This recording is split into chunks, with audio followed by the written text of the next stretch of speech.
안녕하세요. 오늘은 62세 박정수 씨의 가슴 떨리는 중년 로맨스 이야기를 소개해 드리려고 해요.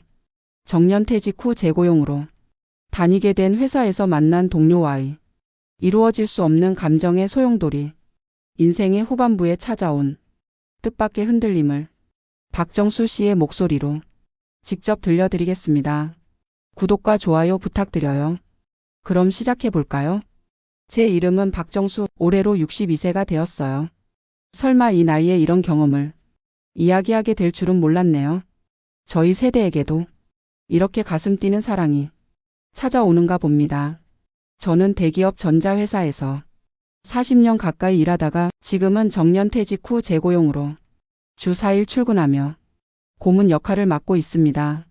가족은 아내와 단둘이 살고 아이들은 모두 독립해서 각자의 가정을 꾸렸어요. 아내와의 결혼 생활은 벌써 35년이 되었네요. 나쁜 관계는 아니에요. 그저 뭐라고 할까요? 오랜 부부에게 흔히 나타나는 권태기 같은 상태랄까요? 대화는 있지만 마음은 통하지 않고 그저 같은 지붕 아래서 생활하는 것뿐인 나날이 수년째 이어지고 있었죠. 좋은 아침, 다녀올게. 의례적인 말을 주고받는 게 매일의 전부였어요. 아내는 취미인 도예 교실과 친구들과의 여행에 삶의 활력을 느끼는 것 같았어요. 저와의 시간보다는 그쪽을 우선시하는 듯 했죠. 그것도 어쩔 수 없다고 생각했어요. 저 역시 아내에게 특별한 감정을 느끼지 못하고 있었으니까요. 그렇게 평온하기만 하던 일상에 작은 파동이 일기 시작한 건 지난 가을부터였어요. 회사에 새로운 파트타임 직원으로 들어온 이은하 씨. 59세로 저보다 3살 아래였죠. 차분한 말투와 온화한 미소가 인상적인 여성이었어요. 처음에는 그냥 동료로서 인사만 나누는 정도였지만 그녀가 일하는 모습을 보면서 점점 눈길이 가게 되었죠. 은하 씨는 서류 정리나 회의 준비 등 보이지 않는 곳에서 묵묵히 일하고 있었는데 그녀의 꼼꼼함과 세심함에 부서 사람들이 모두 신뢰하고 있었어요. 정수 씨, 이거 어제 찾으시던 자료예요. 오래된 창고에서 찾았어요. 그렇게 말하며 은하 씨가 내민 자료는 제가 일주일 내내 찾아도 보이지 않던 거였어요. 그것도 아주 깔끔하게 인덱스까지 붙여서 정리해 놨더라고요. 은하 씨 정말 대단하네. 이런 오래된 서류까지 눈여겨봤을 줄이야. 아니에요. 예전에 다니던 회사에서 비슷한 일을 해봤던 터라 생각이 났을 뿐이에요. 겸손하게 미소 짓는 그녀의 눈이 한순간 저의 눈을 마주쳤습니다. 그 순간 마치 작은 전기가 흐르는 듯한 느낌을 받았죠. 그때부터였던 것 같아요. 왠지 모르게 은하 씨의 존재가 신경 쓰이기 시작한 건 휴게실에서 차를 내리는 몸짓이나 전화 통화를 할 때의 부드러운 목소리. 그저 평범한 중년 여성인데도 제 눈에는 특별하게 보이기 시작했죠. 어느 날 야근을 할 때였어요. 다른 직원들은 이미 퇴근하고 저와 은하 씨 단둘이 남아 있었죠. 오래된 계약서 정리를 부탁받은 그녀는 묵묵히 작업을 계속했어요. 은하 씨, 늦었는데 오늘은 그만 퇴근해요. 아, 정수 씨 아직 안 가셨네요. 조금만 더 하면 끝나요. 무리하지 말고 내일 해도 괜찮아요. 아니에요. 남편이 출장 중이라 오늘은 서둘러 갈 이유가 없거든요. 그런 대화 속에서 조금씩 그녀의 사적인 이야기를 알게 되었죠. 그녀에게는 2명의 아이가 있고 모두 독립했다더군요. 남편은 영업직이라 일주일의 절반은 지방 출장을 간다고 했어요. 혼자 있는 밤은 너무 고요해서 오히려 마음이 허전해요. 말하는 그녀의 표정에는 어딘가 모르게 쓸쓸함이 배어 있었어요. 그 말에 저는 묘한 공감대를 느꼈습니다. 아내가 친구들과 온천 여행을 갈 때면 넓은 집에서 혼자 텔레비전 앞에 앉아 맥주 캔을 따는 밤이 저에게도 있었으니까요. 무슨 느낌인지 알겠네. 우리 아내도 자기 일정대로 움직이는 편이라 저도 혼자 있는 시간이 많거든요. 정말요, 정수 씨도요? 서로 눈을 마주 보는 순간 둘 사이에 묘한 연대감이 형성되었어요. 그것은 말로 표현할 수 없는 공감 같은 외로움을 품고 있는 사람들끼리의 조용한 이해였죠. 그때부터 자연스럽게 둘이서 이야기할 기회가 많아졌어요. 점심시간에 구내식당에서 우연히 옆자리에 앉기도 하고 퇴근 후에는 함께 역까지 걷기도 했죠. 특별한 일은 없었지만 그녀와 보내는 시간이 무척 편안하고 좋았어요. 정수 씨는 취미생활 있으세요? 어느 날 퇴근길에 그녀가 물었어요. 취미라 딱히 없는데 굳이 말하자면 예전부터 천체 관측을 좋아해서 가끔 쌍안경으로 별을 보는 정도? 와 멋있다. 별을 보는 남자라니. 낭만적이네요. 낭만적이라니. 저는 그만 웃음을 터뜨리고 말았어요. 62세 아저씨가 뭘 낭만적이야. 그래도 젊을 때는 혜성 쫓아서 산에도 오르고 그랬어요. 저도 그런 거 좋아해요. 별 이름은 잘 모르지만 하늘 올려다보는 걸 좋아하거든요. 별것 아닌 대화였지만 그 하나하나가 제 마음속에 스며들었어요. 오랜만에 누군가와 진심으로 이야기하고 있다는 느낌이 들었죠. 은하 씨 다음 휴일에 근처에 작은 천문대가 있는데 혹시 괜찮으시다면 말을 꺼내다 저는 멈칫했어요. 내가 무슨 말을 하려는 거지? 기혼자인 우리 둘이 휴일에 같이 외출이라니. 아니에요. 잊어버려요. 가고 싶어요. 예상치 못한 대답에 저는 깜짝 놀랐습니다. 그녀는 쑥스러운 듯 고개를 숙이더니 작은 목소리로 덧붙였죠. 근데 역시 무리겠죠? 우리 둘 다 말을 잇지 못했습니다. 뱉어버린 말을 되돌릴 수는 없었죠. 하지만 그 말에 담긴 마음은 분명 서로에게 전해졌어요. 그로부터 일주일쯤 지난 금요일, 퇴근 후 갑작스러운 집중호우가 쏟아졌어요. 저는 우산 하나로 그녀를 역까지 바래다 주기로 했죠. 좁은 우산 아래 어깨가 맞닿고 가끔씩 그녀의 머리에서 나는 샴푸 향이 느껴졌어요. 은하 씨 입에 전철도 지연될 것 같은데요. 그러게요. 어쩌죠? 근처에 카페라도 있을까요? 사실은 드릴 말씀이 있어요. 마치 약속이라도 한 것처럼 우리는 역 앞에 있는 작은 카페로 들어갔습니다. 창문을 때리는 빗소리를 배경 삼아 우리는 마주보고 앉았죠. 정수 씨, 제가 이상하게 보일지도 몰라요. 그래도 말하게 해주세요. 그녀의 손은 테이블 위에서 아주 미세하게 떨리고 있었어요. 최근에 정수 씨를 생각하면 가슴이 두근거려요. 이 나이에 이런 기분이 들다니. 저 자신도 믿기지 않아요. 저는 숨을 멈췄습니다.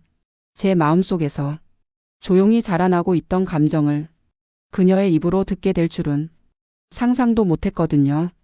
은하 씨, 저는 처음으로 그녀의 이름을 불렀습니다.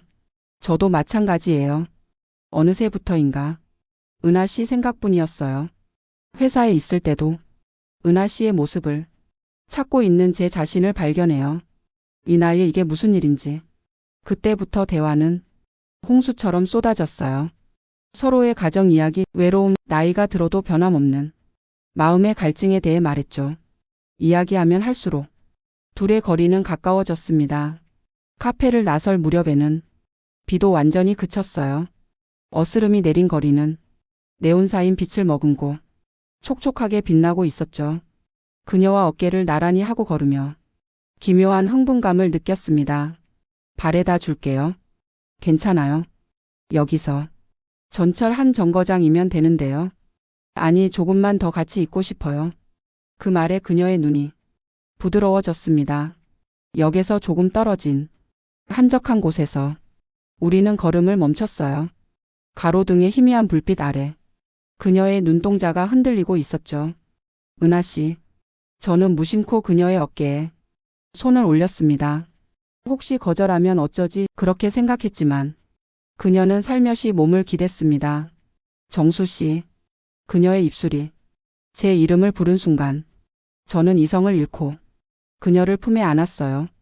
따뜻하고 부드러운, 오랜 시간 잊고 지냈던 누군가를 안는 감촉이었죠. 달콤한 기억을 떠올리게 했습니다. 이러면 안 되는데. 그녀가 읊조렸을 때 저는 그녀의 입술을 가볍게 키스했어요.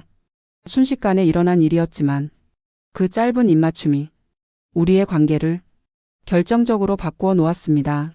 다음 주에 시간 돼요? 역 개찰구 앞에서 헤어지기 직전 그녀가 속삭였어요. 그렇게 맞이한 수요일 우리는 서로 반차를 쓰고 늦은 오후에 만났습니다. 어디로 갈까요? 어디든 좋아. 그냥 우리 둘이 함께 있을 수 있는 곳이면. 마치 어린 연인 같은 대화였지만 우리의 마음은 분명 뜨겁게 달아오르고 있었죠. 은하 씨는 다정하게 미소 지으며 제 팔짱을 끼었어요. 딱 한 번만, 오늘 하루만 당신의 아내가 되고 싶어요. 그 말에 제 이성은 산산조각이 났습니다. 도심의 한 고급 호텔. 마치 투숙객인 양. 우리는 엘리베이터에 탔습니다. 서로 긴장한 탓에 아무 말도 하지 못했어요. 방에 들어서자 그녀는 창가에 서서 서울의 도시 풍경을 바라봤죠. 와버렸네요, 우리. 그녀의 등 뒤로 다가가 살며시 어깨에 손을 올렸습니다. 고개를 돌린 그녀의 눈에는 불안과 기대가 뒤섞여 있었죠. 두렵지 않아? 두려워요. 하지만 이 마음을 억누른 채 다시 당신과 그저 평범한 동료로 돌아가는 게 더 무서워요. 그녀의 솔직한 말에 저는 말없이 고개를 끄덕였어요. 그리고 천천히 그녀를 끌어안고 이번에는 깊고 긴 키스를 나눴죠. 부드러운 입술, 따스한 체온, 은은한 향기. 모든 것이 제 감각을 일깨우고 제 마음을 뒤흔들었습니다. 은하. 그녀의 목덜미에 얼굴을 묻고 이름을 불렀습니다. 그녀는 작은 신음을 내뱉으며 제 등을 꼭 끌어안았죠. 정수 씨. 이렇게 이름을 불리는 거 몇 년 만인지 모르겠어요. 두 사람은 침대에 앉아 오랜 시간 서로를 마주 보았습니다. 그리고 다시 한번 입을 맞추고 서로의 온기를 확인하듯 가만히 몸을 기대었어요. 창밖으로는 해가 지기 시작하고 방 안에는 붉은 빛이 스며들었죠. 그녀의 블라우스 단추에 손을 댔을 때 그녀가 조심스럽게 제 손을 잡았어요. 이대로 있어요. 조금만 더. 저는 그녀의 뜻을 존중해 그저 안아주기만 했어요. 어쩌면 육체적인 관계보다 우리가 원했던 것은 마음의 교류였는지도 모른다는 생각이 들었습니다. 침대에 누워 서로의 팔을 베고 우리는 긴 시간을 보냈습니다. 서로에게 몸을 기대고 때로는 가벼운 입맞춤을 하면서 지나온 인생과 꿈, 후회에 대해 이야기했죠. 조금만 더 일찍 만났더라면 그녀가 툭 내뱉듯 말했습니다. 그러게. 하지만 이 나이였기 때문에 느낄 수 있는 감정 아닐까? 그게 무슨 의미예요? 젊을 때는 상대방의 모든 것을 가지려 하잖아. 하지만 지금은 그저 이렇게 함께 있는 것만으로도 충분히 행복하다는 걸 느껴. 그녀는 미소 지으며 제 가슴에 얼굴을 묻었어요. 정수 씨는 앞으로 어떻게 할 생각이에요? 피할 수 없는 질문이었죠. 현실로 돌아가면 우리에게는 각자의 가정이 있습니다. 책임도 있고요. 솔직히 모르겠어. 그저 은하 씨를 만난 건 내 인생의 행운이야. 낭만적이네요. 그녀가 작게 웃었습니다. 저도 같은 마음이에요. 오늘이 단 한 번뿐이라 해도 평생 잊지 못할 거예요. 밤이 깊어질수록 우리는 시간을 멈추고 싶은 마음과 현실로 돌아가야 한다는 책임감 사이에서 흔들렸습니다. 이윽고 그녀는 제 팔에 기대 잠이 들었습니다. 그 평화로운 잠든 얼굴을 바라보며 저는 인생의 신비에 대해 생각했어요. 아침 햇살이 비쳐들기 시작했을 때 그녀가 눈을 떴습니다. 잠깐의 어리둥절함 뒤 제 얼굴을 보고는 부드럽게 미소 지었죠. 좋은 아침. 꿈이 아니었네요. 그래, 꿈이 아니었어. 아침 식사를 방에서 시켜 창가 테이블에 마주 앉아 함께 먹었습니다. 침묵 속에도 묘한 편안함이 있었죠. 오늘부터 다시 평범한 동료로 돌아가는 거죠. 그녀가 커피를 마시며 말했습니다. 그래. 하지만 마음속은 다를 거야. 체크아웃 시간이 다가오자 우리는 짐을 챙겼습니다. 방을 나서기 전 다시 한번 창밖으로 서울의 풍경을 바라봤죠. 마지막 키스를 나누고 우리는 호텔을 나왔습니다. 각자 다른 택시를 타고 각자의 일상으로 돌아갔어요. 그로부터 석 달이 지났습니다. 우리는 겉으로는 그저 평범한 동료로 지내고 있어요. 때로는 아무도 없는 곳에서 살짝 손을 잡거나 짧은 대화를 나누는 정도죠. 그럼에도 그날의 기억은 우리 마음속에 살아 숨쉬고 있습니다. 얼마 전 아내가 요즘 활기차 보여라고 말하더군요. 확실히 제 마음속에 여유가 생긴 것 같아요. 은하 씨도 마찬가지인지 전보다 표정이 밝아진 듯 보입니다. 정말 신기하죠. 이루어질 수 없는 관계일지라도 우리는 서로에게 살아갈 힘을 얻은 거예요. 한순간의 일탈이 그 후의 인생을 지탱해주는 지팡이가 되었죠. 나이를 먹어도 마음은 여전히 젊은 그대로인가 봅니다. 새로운 사랑에 가슴 설레고 상대방을 위하는 마음. 이런 감정이 있기 때문에 인생은 풍요로워지는 거겠죠. 저와 은하 씨의 이야기가 앞으로 어떻게 될지는 모르겠습니다. 하지만 오늘 하루만 당신의 아내가 되고 싶다는 말은 영원히 제 마음속에 남아 있을 겁니다. 여기까지가 62세 박정수 씨가 경험한 중년의 사랑 이야기였습니다. 인생의 황혼기에 찾아온 마음의 흔들림. 그것은 젊은 시절의 사랑과는 다른 깊이와 복잡함을 가지고 있는지도 모르겠습니다. 여러분은 어떻게 생각하시나요? 댓글로 자유롭게 의견을 남겨주세요. 다음에도 마음을 울리는 감동적인 사연을 가지고 돌아올게요. 구독과 좋아요 부탁드려요. 감사합니다.